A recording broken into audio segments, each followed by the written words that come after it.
We'll guide you through how to download and install WhatsApp on a Mac. If you find this useful, then please consider subscribing and liking the video. Having WhatsApp on your Mac is really convenient, as you can then easily go and reply to messages and receive them on there as well without having to go and pick up your phone every time.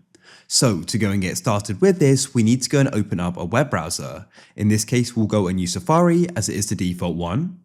Now what we need to do is go and type in WhatsApp like so, and you can come to whatsapp.com. On the site, you need to head to the top right and go and press download. We'll need to go and allow downloads by pressing allow, and it will go and download, as you can see. So in Safari, you can click the downloads button and then double click on the DMG.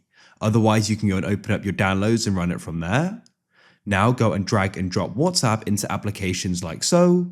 And what you can do is double click on applications here, and you can then scroll down and go and find WhatsApp and double click it. You need to confirm you want to open it as you downloaded it from the internet. Now we can go and press continue and we can start setting it up.